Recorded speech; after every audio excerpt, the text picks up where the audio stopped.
All right, so welcome back. We're doing another video for this morning, and so we're jumping back into where we picked off earlier from back on Tuesday. We are looking at a new section of Henry Nouwen's book. So again, simple introduction. My name is Justin. You have tuned into Tiny Desk Devotion, something that has came out that was produced because there was a need to have some face-to-face or some kind of back when back when COVID was like really a hardcore quarantine where we didn't know how the distance we could be around people, and we were kind of staying at home a lot. We started this out, and so it's kind of progressed from something that we were doing every day during the week to just 2 days. And so that's kind of where we're at now. And it's still, as you see, these things are a little bit linked more to YouTube than they were to Facebook Live. And so anyway, we are just transversing this time as best we can, and to try to make it fit and work with people's schedules and work with my own schedule. And so anyway, we've been going through different books, different essays that have helped us in Tiny Desk, where we just take 10 to 15 minutes out of our day to stop and reflect on how God is interacting in our lives, how God is showing up, and how we affirm that. We've been going through Henry Nouwen's book on discernment, and discernment is like a churchy word, how we really experience God. How do we seek God's will? How do we realize God's kind of a show upness in our lives? And so that's where we're at today. We're going to be in a new chapter. We're going, I think I told you back on the Tuesday video, discerning guidance in books and nature and people and events. So we're going to go into that. So we'll jump right in, and if you hear something, marinate on it, stay with it. You can come back, watch the rest of the video later. But let's get to it and see what sticks out for you. And as always, I got my trusty note taking, because I take notes on the fly if I need to. So all right, here we go. Start out with again, I think this is it's funny. I don't think there's nothing for us to be pretentious about Henry Nouwen, but it's funny that in his own book, he quotes himself. It's a level of I don't know, of clout that I don't know how many people have. I would never get away with that. Like, who said this? I did. So anyway, God speaks to us all the time and in many ways, but it requires spiritual discernment to hear God's voice, see what God sees, and read the signs in daily life. All right, let's jump in. No one can discern the signs of daily life alone. We turn to our religious traditions and also to the wisdom of others who have gained and recorded from their own journeys. This is why most people turn to books and other types of reading when seeking to discover God's way forward. Reading often means gathering information, acquiring new insights and knowledge, and mastering a new field. It can lead to degrees, diplomas, and certificates. And I've got some of those, never hang them up. Well, I got my ordination certificate. That's about it. It means not simply reading about spiritual things, but also reading about spiritual things in a spiritual way. Okay, that's good. That requires a willingness not just to read, but to be read, not just to be mastered, but to be mastered by words. As long as we read the Bible or a spiritual book simply to acquire knowledge, our reading does not help us in our spiritual life. We can become very knowledgeable about spiritual matters without becoming truly spiritual people. As we learn to read, man, that's a really good sentence. I'll do that. I'll come back on that one. As we learn to read about spiritual things, we open our heart to God's voice. Discernment requires not only reading with the heart, but being willing to be put down the book we're reading just to listen to what God is saying to us through his words. Absolutely. And notice they didn't talk about that. I didn't really hear you. It was just to hear God's words. It didn't say that had to be out of the Bible. That's a different conversation. Most certainly can be, but that's different what we're looking at here. I want to share with you what I learned from Thomas Merton. Thomas Merton, huge spirituality, big, died kind of prematurely in the 1960s, but was living in a monastery in Kentucky. So. Thomas Merton, one of the most important spiritual pioneers of the last century, about reading the signs of God's guidance in books. By telling you about some of Merton's influence and interpretations, as well as my own, I hope to show you how reading from the wise ones who lived before or who lived alongside you can help you find your own way home. When I met Thomas Merton on a short retreat at Gethsemane Abbey in Swanee, Kentucky in 1967, I felt a deep affinity with the man I had admired for so long through his writings. While he made a huge impression on me, the influence was all in one direction. Still, I wrote a book in Dutch on Merton's approach to the spiritual life, and what I knew about reading the signs of daily life I learned from him. Merton is still a model for me on how to find God's guidance in books, including what monks and mystics call the book of nature. He also witnessed to me about how to read the people placed in your path, as well as events and signs of the times. God is always speaking to us, but it requires spiritual discernment to hear God's voice, see what God sees, and read the signs in daily life. In heeding a call to break with the past and leave the secular world behind to live inside the walls of the Trappist Abbey in Kentucky, Thomas Merton chose a difficult path. He believed various signs had brought him there. The book he read, experiences in nature, people he met along the way, and critical events in his own life and in the world made spiritual impressions on him as a young man seeking guidance. For us as well, paying attention to the signs in daily life provides a starting place for a deeper and more systematic discernment and spiritual reflection. When we ask, as Merton did, what of God is being revealed in this book or in this experience? It's a good question. We are led to a new insight into ways of saying yes to God's direction in our lives. The 16th century saint and founder of the Jesuits, it's a Catholic monastic order, Ignatian of Loyola, was converted to Christ by reading books about the lives of the saints. I can understand why, because every time I read the life of a saint, I experienced a powerful call to be as loving and devoted as the Holy One of God was in life. But it is not just canonized saints that call us to conversion or the cloud of witnesses who touch our spiritual lives. All who are faithful live the Christian life, whether still living or in memory. They can exercise a deep and positive influence on our spiritual lives. Reading short biographies of people like Ignatius, Mother Teresa of Calcutta, Francis of Assisi, St. Teresa, we mentioned in the last chapter, John of the Cross, Teresa of Avila, Brother Lawrence, Brother Roger of Tays, or any of God's faithful servants. It's like stepping out of this world and back into it again under the guidance of these special men and women. They all know the struggles, I know, but they are living with them in a different way. Jean-Pierre de Caussade, more than 200 years after his death, still speaks to me about what he called the sacrament of the present moment. In his little book on prayer, he assures us that God is speaking and revealing his will in every moment of every day, and that we can discern God's presence and guidance through the simple prayers of each day. When we abandon ourselves to God in prayer, then each moment becomes a sacrament of joy, gratitude, and loving acceptance of the will of God's manifest in that moment. Likewise, the example and spiritual legacy of Brother Lawrence in the late 17th century continues to help me pray without ceasing by recognizing with gratitude God's presence in the ordinary activities and routines of each day. All right, we can do that now. It'll finish us up here.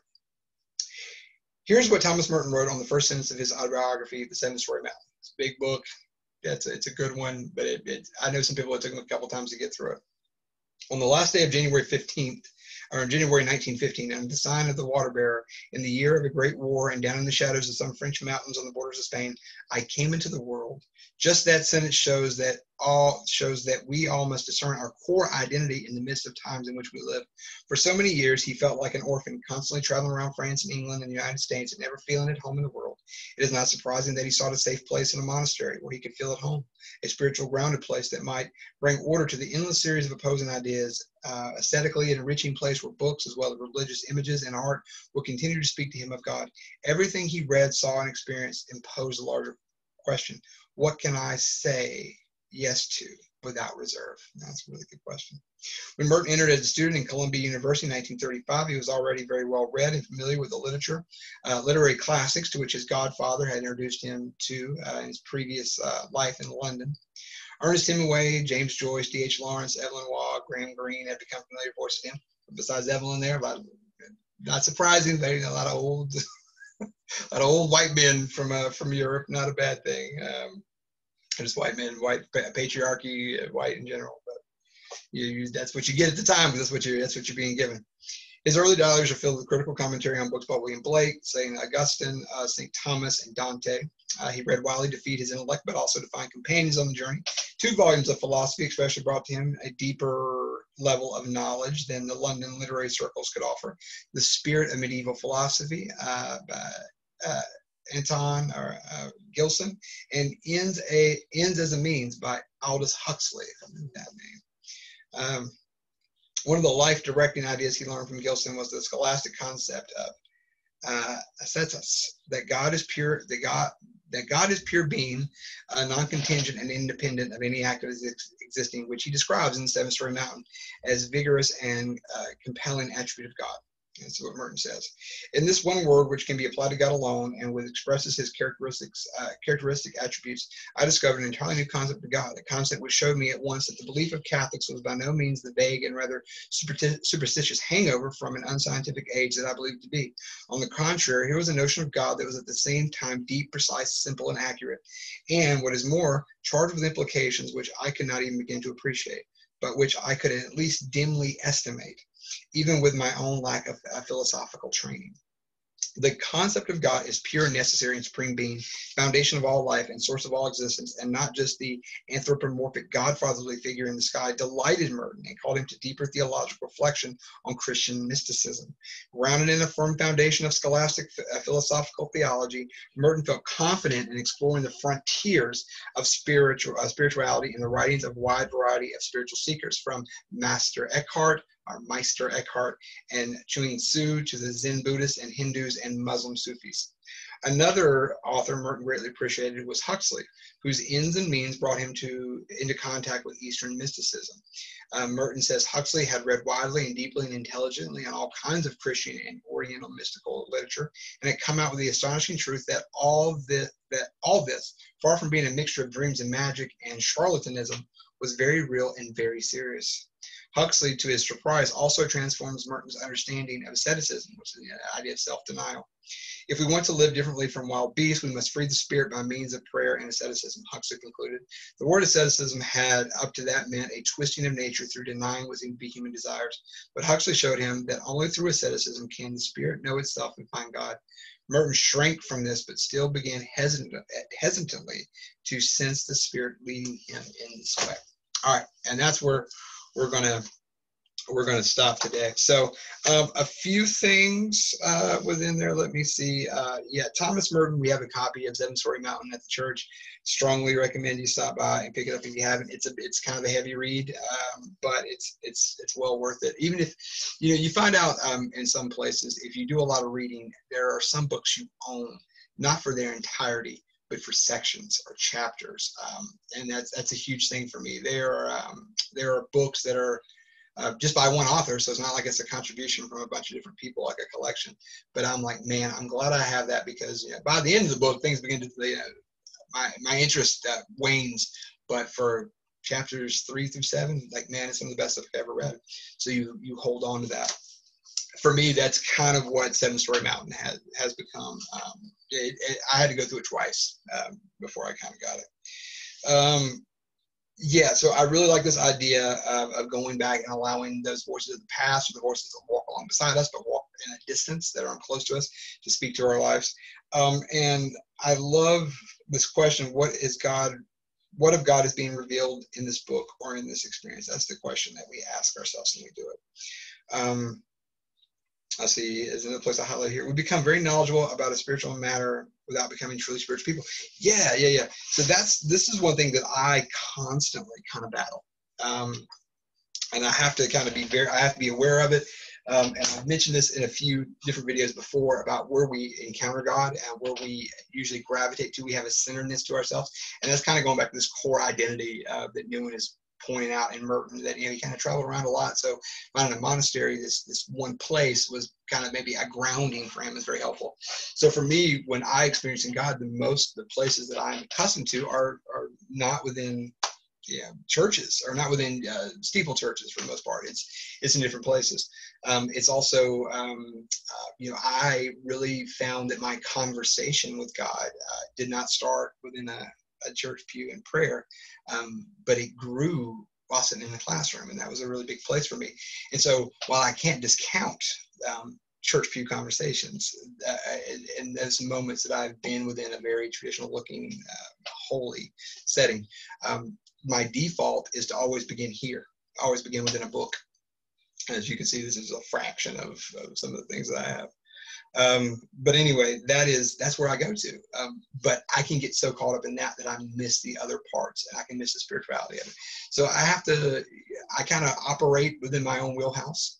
But I have to know that when I step out of it, that it's good for me. It's good for me to step out. It's good for me to experience something different. That doesn't mean I have to abandon all this, because this is kind of a core of who I am. Like, I'm always going to be talking about a book. I'm always going to be trying to do that. And it makes me think, just on the fly here, I remember once approaching a former colleague that I worked with at a church, and I was asking him about something, and he said, is it Justin, I'm a product of a time and a place. He said, but I'm pretty sure since I've been in seminary or I've been teaching, there have been other works that have come out that have addressed other things that I'm not even aware of. And I thought his self-awareness was so great in that. And I know probably at some point that'll be me. You just get, I don't know.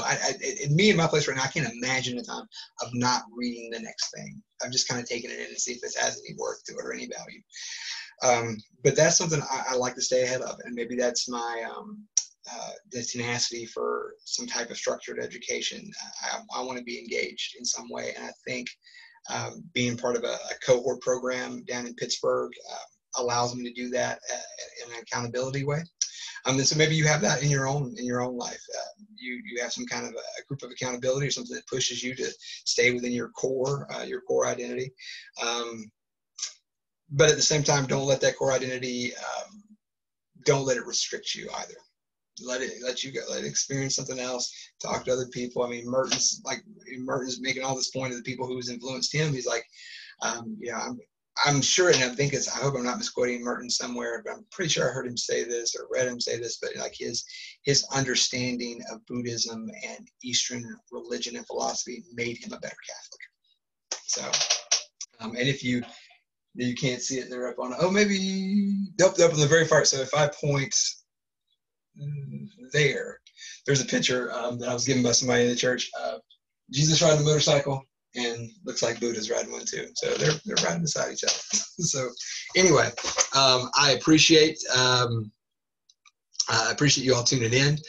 We'll be back next week with some more videos. So until Tuesday, I encourage you to find ways to stay healthy, happy, and stay home, stay safe. All right, talk to you all soon.